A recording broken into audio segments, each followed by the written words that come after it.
الفيلم بيبدأ في لبنان اللي بيكون فيها انقلاب أمني والأحداث في تصاعد ومتوترة جدا، وعمل الشغب منتشرة في البلد كلها. وبنتعرف هنا على أوجي دبلوماسي كوري. بتيجي عربية هنا تقطع عليهم الطريق وفيها ناس منسة ماسكين أسلحة وبيهددوه بالموت لو ما خدهوش، بعدها بيغموا وشه وبيخطفوه. الموقف ده بيخلي الدنيا متوترة جدا في السفارة، وبيعملوا مؤتمر علشان يحاولوا على الأقل يهدوا الناس ويطمنوهم. بعدها بيتم ترحيل جميع المواطنين الكوريين ومن ضمنهم عائلة أوجي الدبلوماسي. وبعد مرور سنة و8 شهور بيكون في أحداث جديدة تحصل. بيظهر شخص اسمه مانجوي علشان يمثل دولة كوريا، والمفروض إن هو هيروح العراق ولبنان، بس بيفضل محتار لأن البلدين فيهم خطر كبير، والأخطر لبنان خصوصا بعد ما تم خطف الدبلوماسي. وهو طالع من مكتبه هنا جرس التليفون بتاع المكتب بيرن، ولما بيجي يرد بيلاقي واحد بيكلمه بشفرة معينة. الشخص ده بيكون أوجي. بعد ما يدونها على طول بيبلغ بيها، وبعد ما يجتمعوا مع رئيس الخارجية بيتفقوا على قرار إنهم يدوروا عليه بنفسه، وكمان هيبلغوا المخابرات بتاعتهم. بس الموضوع بقى هيفضل سر لانهم مش عايزين الحكومه اللبنانيه تاخد خبر. هما بقى بيحاولوا يستغلوا الفتره دي لانها فتره انتخابات، علشان هما لو قدروا يجيبوها هيبقى في ثقه كبيره بين الشعب والحكومه. مانجوي قبل ما يروح لبنان علشان يتابع كل حاجه بنفسه بيعدي على ضابط مخابرات سابق علشان ياخد منه شويه نصايح. مانجوي بقى بيتفاجئ لما يعرف ان ضابط المخابرات ده عارف الشفره بتاعتهم اللي بيتواصلوا بيها. ده بقى بيخليه يقلق لان ممكن يكون اللي كلمه مش الدبلوماسي أوجي أصلا.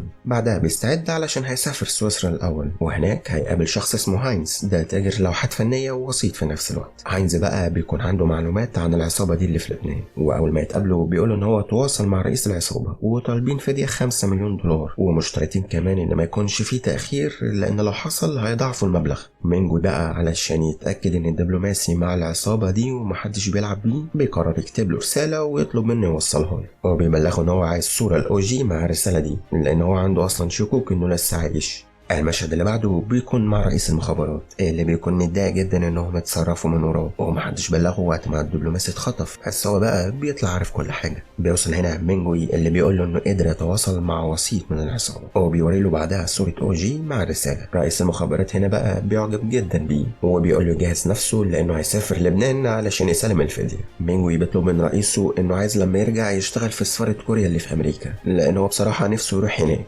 بعدها مينجوي بياخد الفلوس ويروح هاينز، لكنه بيتفاجئ ان هو بيقول له انه مش هيقدر يسافر بالفلوس دي لبنان علشان الانفلات اللي موجود في البلد. بعد ما يتناقشوا بيوصلوا لحل ان هو هيوصل له الفلوس، بس هو بقى عليه يوصل له لوحه فنيه لشخص اسمه سمير في لبنان، وبيقول له كمان ان هو هيديله المقابل. في اليوم اللي بعده بيسافر مانجوي على لبنان. بتوصل معلومه للحركه في لبنان هنا ان مانجوي على الطياره في طريقه. اول ما بيوصل الجيش اللبناني بيكون شديد الحذر منه وبيتم تفتيش كل حاجه معاه، وهما بيفتشوا بيوصلوا للوحه. بيظهر هنا بقى ذكاء مانجوي وبيقول للمفتش ان دي هديه لطفل. الموضوع بيعدي عادي وبعدها بيلم حاجته علشان يمشي، واول ما يخرج في ساحه الخروج بيلاقي واحد لابس زي عسكري بينادي عليه وبيقول ان هو سمير. في الوقت ده بيلاحظ الضابط اللي كان بيفتشه ان مانجوي دخل من باب مش مسموح له بالدخول فيه، وبيجمع بعدها كام عسكري علشان يقبضوا عليه. لكن بقى الاستلام والتسليم بيكون سريع جدا. مانجوي بياخد الفلوس والعسكري بيقولوا على باب الطوارئ اللي منه هيخرج بره المطار، لكنه لما بيطلع بيلاقي الجيش بيلاحقه فبيركب مع سواق تاكس وعلى طول بيتضرب عليهم النار من كل مكان. بعد ما يهربوا سواق التاكس ينزل بيطلب فلوس تعويض للاضرار اللي حصلت في التاكس بتاعه، لكنه بيكتشف ان مانجوي واخد رصاصه في كتفه. ساعتها بيقرر بقى يكمل معاه بعد مانجوي طبعا ما اداله الفلوس اللي طلبها منه، وبيوديه على مكان يعملوا له فيه الاسعافات الاوليه. بعد ما يخرجوا رصاصه من كتفه بيكلم بعدها رئيس الوزراء بيبلغه بكل حاجه حصلت، وانه حاليا مع سواق تاكسي كوري في لبنان. رئيس الوزراء بقى شكله قديم وبيكون عارف سواق التاكسي ده بيكون اسمه كين، فبياخده يكلمه علشان يديله عنوان يوصل فيه مانجوي، وبيرجع يكلم مانجوي علشان يحذره انه يقول له اي معلومه لانه شخص مادي جدا وممكن يبيعنا في اي لحظه علشان خاطر الفلوس. وفعلا اول مانجوي ما يخلص المكالمه كين بيطلب مبلغ كبير جدا علشان يوصله للعنوان المطلوب.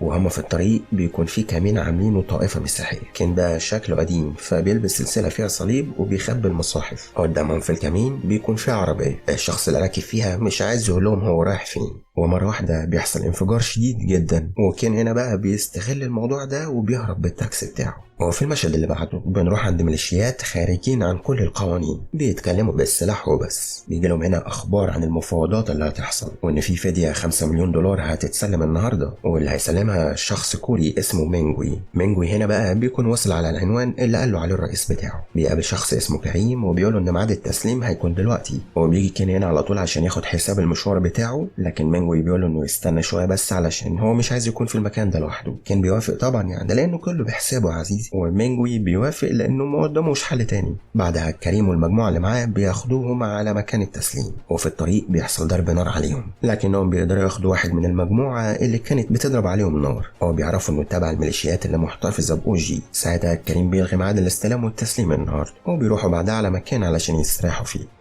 لما بيصحى مش بيلاقي كين جنبه، فبيفتح على طول شنطة الفلوس اللي بتكون فاضية. واضح طبعا ان كين عملها معاه وهبق. هو على طول بيجري علشان يلحقه، بس بيلاقي افراد الجيش على السلم، لكنه بيلاقي طريق تاني، وفعلا بيشوف كين وهو بيهرب بالتاكسي بتاعه، فبياخد مينجوي عربية تانية وبيطردوه. بس كين بقى واد مقطع والسواق محترف، وبيقدر يهرب منه فعلا، وعربية مينجوي بتتعطل منه. هو بيستخبى بعدها لما بيشوف أضواء عربيات جاية عليه لأنها بتطلع دورية جيش. كان لما بيرجع بيته بيحكي لصاحبته على اللي عمله، بس هي بقى بتشتمه وبتقول إن هي مش هتعيش معاه لأنه ما عندوش أمان. كان هنا بيحس بتأنيب الضمير وبيحس إنه ندل جدا، فبيقرر تاني يوم إنه ياخد الفلوس علشان يرجعها لمينجوي، اللي بيلاقيه في الطريق ماشي وبان عليه خلاص إنه فقد الأمل يعني. أول ما يشوف كين بيجري عليه وهو فاقد أعصابه. بعد ما يضرب فيه شوية كده علشان يهدى، بياخدوا بعضهم ويطلعوا على كريم، وكريم بيقول لهم إنه هيجيب لهم الدبلوماسي اوجي النهارده. وبعد كام ساعه فعلا بتحصل عمليه التسليم وبيسلموهم اوجي اللي بيكون منهار تماما من اللي حصل. بعدها بيروحوا على بيت علشان يستريحوا فيه شويه، لكن الميليشيات هنا مش ساكته وعاملين عليه حمله بيدوروا عليه في كل القرى اللي جنبيهم. نرجع لأوجي اللي بيعيط أول ما يشوف صور عيلته، بس ده مش وقته خالص لأن في نفس الوقت ده ميليشيات بتوصل ليهم. رجالة كريم بتتصدى ليهم، وبيقدر مينجوي وأوجي يهربوا مع بعض، وبيقدروا يبعدوا ويغيروا مكانهم بفضل كين. في كوريا بقى رئيس الوزراء بيطلب إنهم يجوا في أسرع وقت لأنهم ممكن يتخطفوا تاني، وساعتها مش هيقدروا يواجهوا الإعلام، وممكن يتعرف إن كوريا بتدفع فلوس لإرهابيين. نرجع لمينجوي وكريم بيبلغهم إنه من دلوقتي مش مطالب إن هو يحميهم. الجيش اللبناني هنا بقى بيوزع صور لمينجوي وبيقول ان هو مطلوب، وعاملين مكافأة مالية كمان اللي يقدر يمسكه او يطلب معلومات تفيد مكانه. لما بيروح مينجوي يحاول يكلم السفارة، بيجي واحد هنا يشبه عليه، لان اصلا ما بقاش في كوريين كتير في لبنان بعد ترحيلهم. الرئيس هنا بيبلغه انه يسيب اوجي ويحاول يرجع لوحده، لان وجودهم مع بعض خطر كبير عليهم هما الاثنين. في الوقت ده الميليشيات بيجي لها خبر عن مكان تواجد مينجوي. كريم هنا لما يعرف بوصلهم على طول بيروح يحذره. قبل ما يمشي بيبعت رسالة لهاينز في سويسرا، وبيبعت كمان للموظفين والسفراء اللي في كوريا. مينجوي هنا بيجهز أسلحة كان كريم مديها له، لأن خلاص من الوقت ده هم مش تحت حمايته تاني. بعدها بيديهم عنوان شخص في مدينة هيقدر يساعدهم.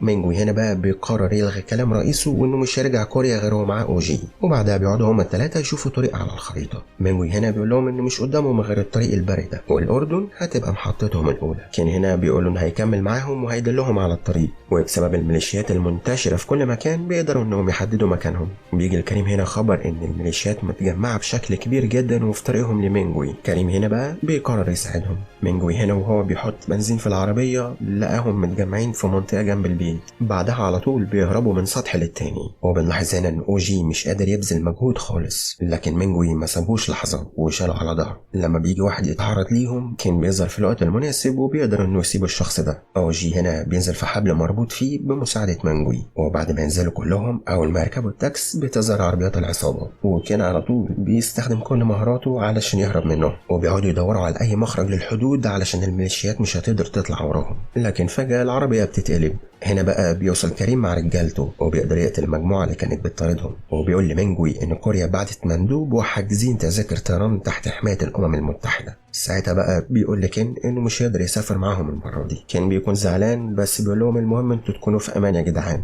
مينجوي بقى بيحس إن كين ده جدع قوي بقى يعني، ولو سابه هنا هيتأذي، فبيقول له يجي معاهم وهناك هنلاقي حل. لما بيوصلوا على المطار بيطلب منه ينتحل شخصيته، وفعلا بيعدي هو وأوجي. مينجوي هنا بقى بيحس ان هو خلاص اطمن على اوجي ووافق بعده مع كين، وبيقرر ان هو يتحرك الرحله الجايه وبعدها يروح يحجز تذكره طيران للمغرب.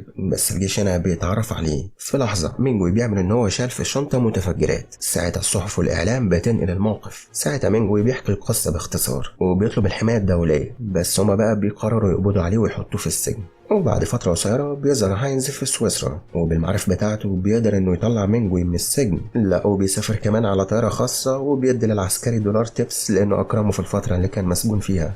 ولما بيوصل على مطار كوريا بيلاقي كين مستنيه وبيشكره جدا على مساعدته، وبياخد مينجوي علشان يوصله، بس المرة دي بقى ببلاش.